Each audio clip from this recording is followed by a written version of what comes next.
ನಾನಾಗಿರೋ ಚಪ್ಪಲಿ ತಗೊಂಡು ಹೋಗಿ ಹೊಡಿತಾ ಇದ್ದೆ ಅವನಿಗೆ, ತಹಸೀಲ್ದಾರ್ಗೆ ಅಥವಾ ಇನ್ಯಾವನ್ಗ. ಪರಮ ಭ್ರಷ್ಟ ಪರಮ ನೀಚನ ಪಾದ ನೆಕ್ತಾರೆ ಜನ. ಹೌದು ಸಾರ್ ನಿಮ್ಮ ಹೆಸರು ಹೇಳಿ ನನಗೆ 10,000 ಉಳಿತು ಸಾರ್ ಅಂತ. ಅವ್ನು 100 ರೂಪಾಯಿ ಮೆಂಬರ್ಶಿಪ್ ತಗೊಳಕ್ ಬಂದಿದ್ದಾನೆ. ಪಿಂಪ್ಗಳು ತಲೆ ಹಿಡುಕರು ಅಂತಾರೆ ಕನ್ನಡದಲ್ಲಿ, ನಿಮ್ಗೆ ಗೊತ್ತಿದೆಯೋ ಏನೋ ಗೊತ್ತಿಲ್ಲ. ಏನ್ ತಲೆ ಹಿಡುಕರು ಅಂದ್ರೆ ಹೆಣ್ಣು ಮಕ್ಕಳಿಗೆ ಯಾರೋ ಪಾಪ ಲೈಂಗಿಕ ಕಾರ್ಯಕರ್ತರೋ ಯಾರೋ ಇದ್ರೆ ವೇಷಾವೃತ್ತಿ ಮಾಡ್ತಿರೋರು ಅವ್ರ ಹತ್ರ ಗಿರಾಕಿಗಳು ಕರ್ಕೊಂಡು ಹೋಗೋ ನಾಜುಕೈಯವೇ ಪಿಂಪ್ಗಳು ತಲೆ ಹಿಡುಕರು ಅಂತಾರೆ, ಗಿರಾಕಿಗಳು ಅಂತಾರೆ. ಈ ತರ ಗಿರಾಕಿಗಳು ಹಿಡ್ಕೊಡುವಂತಾರೆ ಇವತ್ತು ನಮ್ಮ ಜನಪ್ರತಿನಿಧಿಗಳು ರಾಜಕಾರಣದಲ್ಲಿರೋರು. ಆನೇಕಲ್ ತಾಲೂಕಿನ ಜನರ ಬಗ್ಗೆ ತುಂಬಾ ತಿರಸ್ಕಾರ, ಬೇಸರ ಎಲ್ಲ ಇದೆ.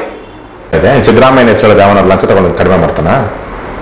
ಅವನೊಬ್ಬ ಅಯೋಗ್ಯ ಹಲ್ಕ ಇದ್ರಲ್ಲ ಬಸವ ಕಲ್ಯಾಣದ MLA ಸರ್ ನಮ್ಗೆ ಈ ತರ ಅಧಿಕಾರಿಗಳು ಅನ್ಯಾಯ ಮಾಡ್ಬಿಟ್ಟಿದ್ದಾರೆ ಸರ್ ಅಂತೇಳಿ ಅವ್ರ ಕೆಲಸ ಮಾಡಿಸ್ಕೊಂಡು ನಮ್ಮ ಕಡೆ ತಿರುಗು ನೋಡದೆ ಓಡೋಗ್ಬಿಟ್ಟು ಕಳ್ಳರ ಜೊತೆ ನಿಂತ್ಕೊಂಡು ಅವ್ರಿಗೆ ಸಪೋರ್ಟ್ ಮಾಡ್ತಾ ಇರ್ತಾರೆ. ದೌರ್ಜನ್ಯಕ್ಕೆ ಒಳಗಾದಾಗ ಅವ್ರ ಪರ ನಿಲ್ಲುವಂಥದ್ದು, ದೌರ್ಜನ್ಯಕ್ಕೆ ಒಳಗಾದಂಥವ್ರು ಅವ್ರ ಪರ ನಾವು ನಿಲ್ಲಬೇಕು ಅಂದ್ರೆ ಅವ್ರು ನಮ್ಮ ಪಕ್ಷದ ಸದಸ್ಯರೇ ಆಗಬೇಕು ಅಂತಿಲ್ಲ ಸರ್. ಈಗ ಮೆಂಬರ್ಶಿಪ್ ತಗೊಂಡ್ರೆ ಅವ್ರಿಗೆ ಏನೇನು ಅನುಕೂಲ ಇದೆ? ಮೆಂಬರ್ಶಿಪ್ ತಗೊಂಡ್ರೆ ಅವ್ರಿಗೆ ಯಾವ ಅನುಕೂಲವೂ ಇಲ್ಲ. ಅವರು ಈ ಹೋರಾಟದಲ್ಲಿ ಭಾಗಿ ಅನ್ನುವಂತಹ ಒಂದು ಅವ್ರು ಯಾವ್ದಾರ ಒಂದು ಇಡೀ ರಾಜ್ಯದ ಯಾರಾದ್ರೂ ಸರಿ ಅವ್ರಿಗೆ ಅನ್ಯಾಯ ಆಗಿದೆ, ಅವ್ರಿಗೆ ಮೋಸ ಆಗಿದೆ ಅಂದ್ರೆ ಅದಕ್ಕೆ KRS ಪಕ್ಷ ಅವ್ರ ಜೊತೆಗೆ ನಿಲ್ಲುತ್ತೆ.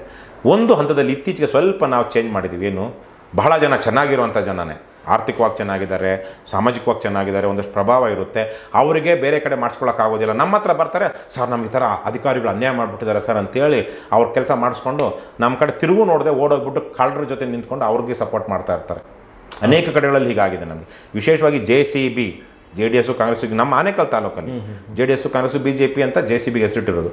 ನಮ್ಮ ಆನೇಕಲ್ ತಾಲೂಕಲ್ಲಿ ಸಾವಿರಾರು ಜನ, ನಿಜಕ್ಕೂ ನನಗೆ ಆಶ್ಚರ್ಯ ಆಗುತ್ತೆ, ಅಕ್ಷರಶಃ ಲಿಟ್ರಲಿ ನಾನು ಹೇಳ್ತಾ ಇರೋದು, ಸಾವಿರಾರು ಜನ KRS ಪಕ್ಷದ ಹೆಸರು ಹೇಳ್ಕೊಂಡು, ನನ್ನ ಹೆಸರು ಹೇಳ್ಕೊಂಡು, ಅಥವಾ ಇನ್ಯಾರೋ ಅಲ್ಲೊಂದಷ್ಟು ಜನ ನಮ್ಮ ಸ್ಥಳೀಯ ನಾಯಕರಿದ್ದಾರೆ ಅವ್ರ ಹೆಸರು ಹೇಳ್ಕೊಂಡು ಹೋಗಿ ನಾನು ಅವ್ರಿಗೆ ಹೇಳ್ತೀನಿ KRS ಪಾರ್ಟಿ ರವಿಕೃಷ್ಣ ರೆಡ್ಡಿ ನಮ್ಮ ನೆಂಟ, ನನ್ನ ಫ್ರೆಂಡು, ನನ್ನ ಕ್ಲಾಸ್ಮೇಟು ಅಂತ ಹೇಳ್ಕೊಂಡು ಸರ್ಕಾರಿ ಅಧಿಕಾರಿಗಳು ಲಂಚ ಕೊಡದೆ ತಮ್ಮ ಕೆಲಸ ಮಾಡಿಸ್ಕೊಂಡಿದ್ದಾರೆ.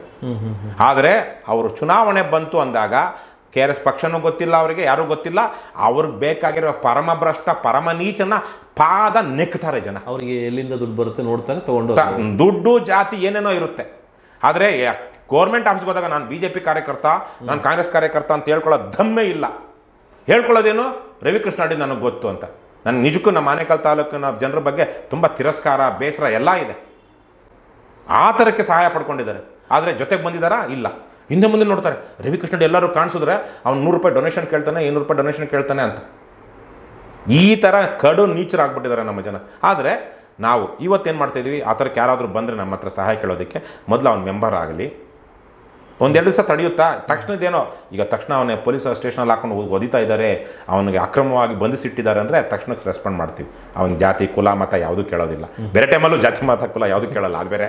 ಆದರೆ ಮಿಕ್ಕಾಗೆ ಒಂದು ವಾರನೋ 15 ದಿವಸನೋ ಅವನಿಗೆ ಸಮಯ ತಗೊಳ್ಳುತ್ತೆ ಅಂದಾಗ ಅವನು ಒಂದೆರಡು ದಿವಸ ಕೆಲಸ ಮಾಡಲಿ, ಮೆಂಬರ್ಶಿಪ್ ತಗೊಳ್ಳಿ ಅಂತ ಹೇಳ್ತಾ ಇದ್ವಿ. ಆದರೆ ಒಂದು ವಿಚಾರ ನಾನು ಹೇಳ್ಬಿಟ್ಟಿದ್ದೀನಿ, ಎಲ್ಲ ಚೆನ್ನಾಗಿದೆ, ಆರ್ಥಿಕವಾಗಿ ಸಾಮಾಜಿಕವಾಗಿ ವಿದ್ಯಾವಂತರಾಗಿದ್ದರೆ ಅವ್ರದ್ದೇನಾದರೂ ಸಹಾಯ ಕೇಳ್ಕೊಂಡು ಬಂದರೆ ಅವ್ರನ್ನ ಮೆಂಬರ್ ಮಾಡಿಸಿ, ಅವ್ರು 1-2 ದಿವಸ ಪಕ್ಷದಲ್ಲಿ ಕೆಲಸ ಮಾಡೋದಕ್ಕೆ ಹೇಳಿ ಆಮೇಲೆ ಅವ್ರಿಗೆ ಅಟೆಂಡ್ ಮಾಡಿ ಅಂತ ನಾನು ಇವಾಗ ನಮ್ಮ ಪಕ್ಷದಲ್ಲಿ ಸ್ಟ್ಯಾಂಡಿಂಗ್ ಇನ್ಸ್ಟ್ರಕ್ಷನ್ಸ್ ಕೊಟ್ಟಿದ್ವಿ. ಆದರೆ ಅದೇ ಸಂದರ್ಭದಲ್ಲಿ ಒಂದು ಹೇಳಿದ್ದೀನಿ, ದುರ್ಬಲರು, ಅಸಹಾಯಕರು, ಬಡವರು, ಹೆಣ್ಣು ಮಕ್ಕಳು, ಶೋಷಿತರು, ಇವ್ರು ಯಾರೇ ಬರಲಿ ಏನೂ ಕೇಳಬೇಡಿ, ಅವ್ರಿಗೆ ಸಹಾಯ ಮಾಡಿ.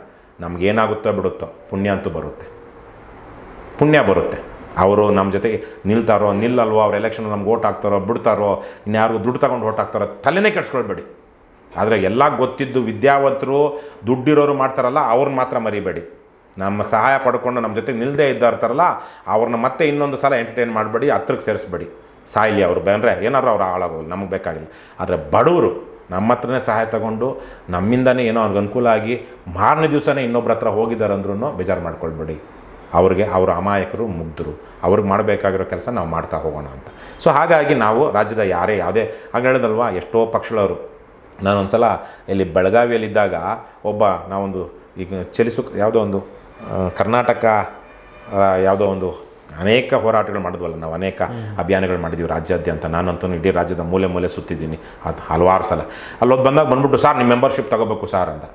ಹೌದೇನಪ್ಪ ಅಂತ ನಾನು ಗಾಡೀಲಿ ಕೂತಿದ್ದೆ TTಲಿ, ನಮ್ಮ ಜನಚೈತನ್ಯ ವಾಹನದಲ್ಲಿ. ಸರಿ ನಾನೇ ಮೆಂಬರ್ಶಿಪ್ ಮಾಡ್ತೀನಿ ಅಂತ ಹೇಳ್ತಾರೆ. ಸಾರ್ ನಿಮ್ಮ ಹೆಸರು ಹೇಳಿ ನನಗೆ 10,000 ಉಳಿತು ಸಾರ್ ಅಂತ. ಅವ್ನು 100 ರೂಪಾಯಿ ಮೆಂಬರ್ಶಿಪ್ ತಗೊಳಕ್ಕೆ ಬಂದಿದ್ದಾನೆ. ಹೆಂಗಪ್ಪ ಅಂದೆ. ಸರ್ ಅಲ್ಲಿ ಹೋದೆ ನಾನು, ನಮ್ಮ ಇದರಲ್ಲಿ 10,000 ರೂಪಾಯಿ ಲಂಚ ಕೇಳಿದ್ರು ನಮ್ಮ ಗ್ರಾಮ ಪಂಚಾಯತಿನಲ್ಲಿ ಕೆಲಸ ಮಾಡಿಸ್ಕೊಡೋದಕ್ಕೆ, ಏನೋ ಯಾವುದೋ ಒಂದು ವಿಚಾರಕ್ಕೆ 10,000 ಲಂಚ ಕೇಳಿದ್ರು. ನಾನು KRS ಪಾರ್ಟಿಯವ್ರಿಗೆ ಹೇಳ್ತೀನಿ, ನಾನು KRS ಪಕ್ಷದ ಮೆಂಬರ್ ಅಂದೆ ಸಾರ್. ಅವ್ರು ಬಾಯಿ ಮುಚ್ಕೊಂಡು ಮಾಡಿಕೊಟ್ರು ಸರ್, ಆದರೆ ನಾನು ಇನ್ನೂ ಮೆಂಬರ್ ಆಗಿಲ್ಲ ಸರ್, ದಯವಿಟ್ಟು ತಪ್ಪು ತಿಳ್ಕೊಬೇಡಿ, ಈಗ ಮೆಂಬರ್ಶಿಪ್ ತಗೊಳ್ತೀನಿ ಸರ್. ಅವನು KRS ಪಕ್ಷದ ಸದಸ್ಯ ಅಂತ ಹೇಳ್ಕೊಂಡು ಕೆಲಸ ಮಾಡಿಸ್ಕೊಂಡು ತಿಂಗಳಾನುಗಟ್ಟಲೆ ಆಗ್ಬಿಟ್ಟಿದೆ. ಆದರೆ ಅವ್ನಿಗೆ ಎಲ್ಲಿ ಸದಸ್ಯತ್ವ ಮಾಡಿಸ್ಬೇಕು ಅಂತ ಗೊತ್ತಾಗಿಲ್ಲ. ನಾವು ಅವ್ನ ಊರಿಗೆ ಯರಗಟ್ಟಿ ಇದು ಸರಿ ಅಲ್ಲ ಇಲ್ಲಿ ಬೆಳಗಾವಿ ಜಿಲ್ಲೆನಲ್ಲಿ ಬೈಲಹೊಂಗಲ ತಾಲೂಕು ನೇಸರ್ಗಿ ಅನಿಸುತ್ತೆ ಊರ ಹೆಸರು. ನೇಸರ್ಗಿನಲ್ಲಿ ಪ್ರಮೀಳಾ ನೇಸರ್ಗಿ ಇದ್ದಾರಲ್ವಾ ಒಬ್ಬರು ಅಡ್ವೊಕೇಟ್, ಅವ್ರು ನೇಸರ್ಗಿ ಅಂತ ಬರುತ್ತಲ್ಲ ಆ ಊರ ಹೆಸರು ಬಹುಶಃ ಅದೇ ನೇಸರ್ಗಿ ಅಲ್ಲಿ ಬೆಳಗಾವಿ ಜಿಲ್ಲೆಯಲ್ಲಿ. ಅಲ್ಲಿ ಆವಾಗ ಅವನಿಗೆ ಒಂಥರ ಅಪಾಲಜಿಟಿಕ್ ಆಗಿ ಸಾರ್ ನಾನು KRS ಪಕ್ಷದ ಸದಸ್ಯ ಅಂತೇಳಿ ಮಾಡಿಸ್ಕೊಂಡ್ಬಿಟ್ಟೆ, ಇನ್ನೂ ಮೆಂಬರ್ ಆಗಿಲ್ಲ, ಹೆಂಗೆ ಮಾಡ್ಕೊಳ್ಳೋದು ಗೊತ್ತಿರಲಿಲ್ಲ, ಇವತ್ತು ನೀವು ಬಂದ್ರಿ ನಮ್ಮೂರಿಗೆ ಬಂದ್ರಿ, ಈಗಲೇ ತಗೊಳ್ತೀನಿ ಸರ್ ಅಂತೇಳಿ ಅವನ ಜೊತೆಲಿರೋನೆಲ್ಲ ಮಾಡಿಸ್ಬಿಟ್ಟ.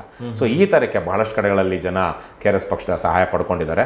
ನಮಗೊಂದು ಸಂತೋಷ ಏನು ಅಂದರೆ KRS ಪಕ್ಷದ ಹೆಸರು ಹೇಳಿದ್ರೆ ಒಂದಷ್ಟು ಮಟ್ಟಿಗಾದರೂ ಲಂಚ ಭ್ರಷ್ಟಾಚಾರ ನಿಲ್ತಾ ಇದೆಯಲ್ವಾ. ಯಾರ ಹೆಸರು ನಿಲ್ತಾ ಇದೆ? ಸಿದ್ದರಾಮಯ್ಯನ ಹೆಸರು ಹೇಳಿದ್ರೆ ಅವನ ಲಂಚ ತಗೊಂಡು ಕಡಿಮೆ ಮಾಡ್ತಾನ? ಅವನೊಬ್ಬ ಅಯೋಗ್ಯ ಹಲ್ಕ ಇದನ್ನೆಲ್ಲ ಬಸವ ಕಲ್ಯಾಣದ MLA ಅವನು ಫೋನ್ ಮಾಡಿ ಹೇಳ್ತಾನೆ ತಹಸೀಲ್ದಾರ್ ಆದವನಿಗೆ ಅಥವಾ ಯಾವನಿಗೆ ಅಧಿಕಾರಿಗೆ, ಅವ್ರಿಗೆ 10,000 ಅಂತ ಏನೋ ಹೇಳ್ತಾ ಇದೆಯಂತೆ, 5,000ಕ್ಕೆ ಮಾಡಿಕೊಟ್ಬಿಡಪ್ಪ. ನಾನಾಗಿರೋ ಚಪ್ಪಲಿ ತಗೊಂಡು ಹೋಗಿ ಹೊಡಿತಾ ಇದ್ದೆ ಅವನಿಗೆ, ತಹಸೀಲ್ದಾರ್ಗೆ ಅಥವಾ ಇನ್ಯಾವನಿಗೋ.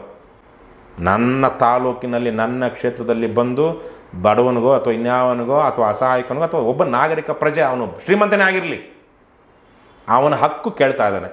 ನಿನಗೆ ಸಂಬಳ ಕೊಟ್ಟು ₹1,00,000 ₹2,00,000 ಸಂಬಳ ಕೊಟ್ಟು ಆಳು ಕಾಳು ಕೊಟ್ಟು ಬಂಗ್ಲೆ ಕೊಟ್ಟು ನಿನಗಿಟ್ಟಿದ್ರೆ ನಾನು ಕೇಳ್ತೀನ ಅಂತೇಳಿ ಬಾರಿಸ್ತಾ ಇದ್ದೆ. ಆಮೇಲೆ ಕೇಸ್ ಹಾಕಿದ್ರೆ ನೋಡ್ಕೊಳ್ಳೋಣ ಅಂತೇಳಿ ಮುಂದಕ್ಕಾಗತ್ತೆ. ಈಗ ನಾನಲ್ಲ, ಬೇರೆಯವ್ರು ಬಾರಿಸ್ತಾರೆ. ಎಲ್ಲ ಅಂದರೆ ಲಂಚ ಕೇಳೋರನ್ನ ಚಪ್ಪಲಿ ತೊಗೊಂಡು ಬಾರಿಸ್ತಾರೆ ಜನ. ಆ ಮಟ್ಟಕ್ಕೆ ಹೋಗ್ಬಿಟ್ಟಿದೆ ನಮ್ಮ ರಾಜ್ಯ ಇವತ್ತು ಭ್ರಷ್ಟಾಚಾರದಲ್ಲಿ. ಹಾಗಾಗಿ ಬಾರಿಸ್ತಾ ಇದೆ. ಆದರೆ ಈ ಅಯೋಗ್ಯ ಏನು ಮಾಡ್ತಾನೆ, ನಮ್ಮವನು ಕಮ್ಮಿ ಮಾಡ್ಕೊ. ಯಾಕೆ ಇವನು ಆ ತಹಸೀಲ್ದಾರ್ ಹತ್ರ ಈ ಖದೀಮ ಅಧಮ ಮಾಮೂಲು ತಗೊಳ್ತಾನೆ. ಅದಕ್ಕೆ ನಮ್ಮ ಎಷ್ಟು ಜನ ಅಧಿಕಾರಿಗಳು ಅಥವಾ ರಾಜಕಾರಣಿಗಳು ಸಾರ್ ಅವನು 10,000 ಕೇಳಿದ್ದಾನೆ ಅಂತವ್ರು 10,000 ಕೇಳ್ತಾನ, ಲಂಚ ಕೇಳ್ತಾನೆ ಅವನು. ತಗೊಳ್ಳಿ, ನಾನು ಫೋನ್ ಮಾಡ್ತೀನಿ, ಯಾಕಪ್ಪ ಲಂಚ ಕೇಳ್ತಾ ಇದೆಯಾ, ಇದೇ ಕೊನೆ, ಇನ್ನೊಂದ್ಸಲ ನನಗೆ ಯಾರಾದ್ರು ಹೇಳಿದ್ರು ಚೆನ್ನಾಗಿರೋದಿಲ್ಲ, ಏನೋ ಮೊದಲನೇ ಸಲ ವಾರ್ನಿಂಗ್ ಮಾಡಿ ಬಿಡ್ತಾ ಇದ್ದೀನಿ, ಯಾವತ್ತಿನ ಮೇಲೆ ಲಂಚ ತೊಗೊಳ್ಬೇಡ, ಈಗ ಅವ್ನು ಕೆಲಸ ಮಾಡಿ ಕಳಿಸು ಅಂತ ಹೇಳಬೇಕು. ಏನು ಮಾಡ್ತಾರೆ? ಬ್ರೋಕರ್ ಡಿಸ್ಕೌಂಟ್ ಕೊಡಿಸ್ತಾ ಇದ್ದಾರೆ. ಇವ್ರು ಯಾರು? ಪಿಂಪ್ಗಳು, ತಲೆ ಹಿಡುಕರು ಅಂತಾರೆ ಕನ್ನಡದಲ್ಲಿ. ನಿಮ್ಗೆ ಗೊತ್ತಿದೆಯೋ ಗೊತ್ತಿಲ್ಲ. ಏನು ತಲೆ ಹಿಡುಕರು ಅಂದರೆ? ನೀವು ಹೇಳಿದ್ದೆ ಸರ್, ಅದು ಹೆಣ್ಣು ಮಕ್ಕಳಿಗೆ ಯಾರೋ ಪಾಪ ಲೈಂಗಿಕ ಕಾರ್ಯಕರ್ತರೋ ಯಾರೋ ಇದ್ರೆ ಪಿಂಪ್ ವೈಶ್ಯಾವೃತ್ತಿ ಮಾಡ್ತಿರೋರು, ಅವ್ರ ಹತ್ರ ಗಿರಾಕಿಗಳು ಕರ್ಕೊಂಡು ಹೋಗೋ ನಾಜುಕೈಯಾದ್ರೆ ಪಿಂಪ್ಗಳು, ತಲೆ ಹಿಡುಕರು ಅಂತಾರೆ, ಗಿರಾಕಿಗಳು ಅಂತಾರೆ. ಈ ಥರ ಗಿರಾಕಿಗಳನ್ನ ಹಿಡ್ಕೊಂಡಂಥವ್ರು ಇವತ್ತು ನಮ್ಮ ಜನಪ್ರತಿನಿಧಿಗಳು ರಾಜಕಾರಣದಲ್ಲಿರೋರು. ಸೊ ಹಾಗಾಗಿನೇ ಇವತ್ತು ಅದಕ್ಕೆ ವಿರುದ್ಧವಾಗಿ ಒಂದು ಸಮಾಜನೇ ಅದನ್ನು ಒಪ್ಕೊಂಡ್ಬಿಟ್ಟಿದೆ ಒಂದು ರೀತಿಯಲ್ಲಿ, ಅದ್ರ ವಿರುದ್ಧವಾಗಿ ನಾವು ಒಂದು ಹೋರಾಟ ಮಾಡ್ತಾ ಇದ್ದೀವಿ. ಇದೇ ಪ್ರಶ್ನೆ. ಈಗ ನೀವು ಸಮಾಜದಲ್ಲಿ ಎಲ್ಲರೂ ಅದೇ ಥರ ನೀವು ಹೇಳಿದಂಗೆ ಡಿಸ್ಕೌಂಟ್ ಕೊಡಿಸ್ತಾರೆ. ನೀನು ಅವರೇ ದೊಡ್ಡ ಮನುಷ್ಯರು, ಹೆಂಗ 10,000 ಆಗೋದು ನಿನ್ಗೆ 5,000 ಮಾಡಿಸ್ಕೊಡಿ ನೀನು ಹೋಗು ಅಂತಾರೆ. ನೀನು ಏನೂ ಇಲ್ದ್ರೆ ನನಗೆ ಡಿಸ್ಕೌಂಟ್ ಯಾಕೆ ಕೊಡಬೇಕು, ನಾನು ಯಾಕೆ ಲಂಚ ಕೊಡ್ಬೇಕು ಅಂತ ಕೇಳಿದ್ರೆ ಅದು ಇಲ್ದರೆ ಆಗುತ್ತೆ ಕೆಲಸ ಅಂತ ನಮ್ಮನ್ನೇ ಹಂಗಿಸ್ತಾರೆ. ಇವನ್ಗೇನು ಗೊತ್ತಿಲ್ಲ, ಇವನ್ಗೇನು ಸಮಾಜದಲ್ಲಿ ಬದುಕೋದು ಗೊತ್ತಿಲ್ಲ, ಇವನೇನೋ ಇಶ್ಯೂ ಮಾಡ್ಕೊಂಡ್ಬಿಡ್ತಾನೆ ಅಂತೆಲ್ಲ ಅಂತಾರೆ.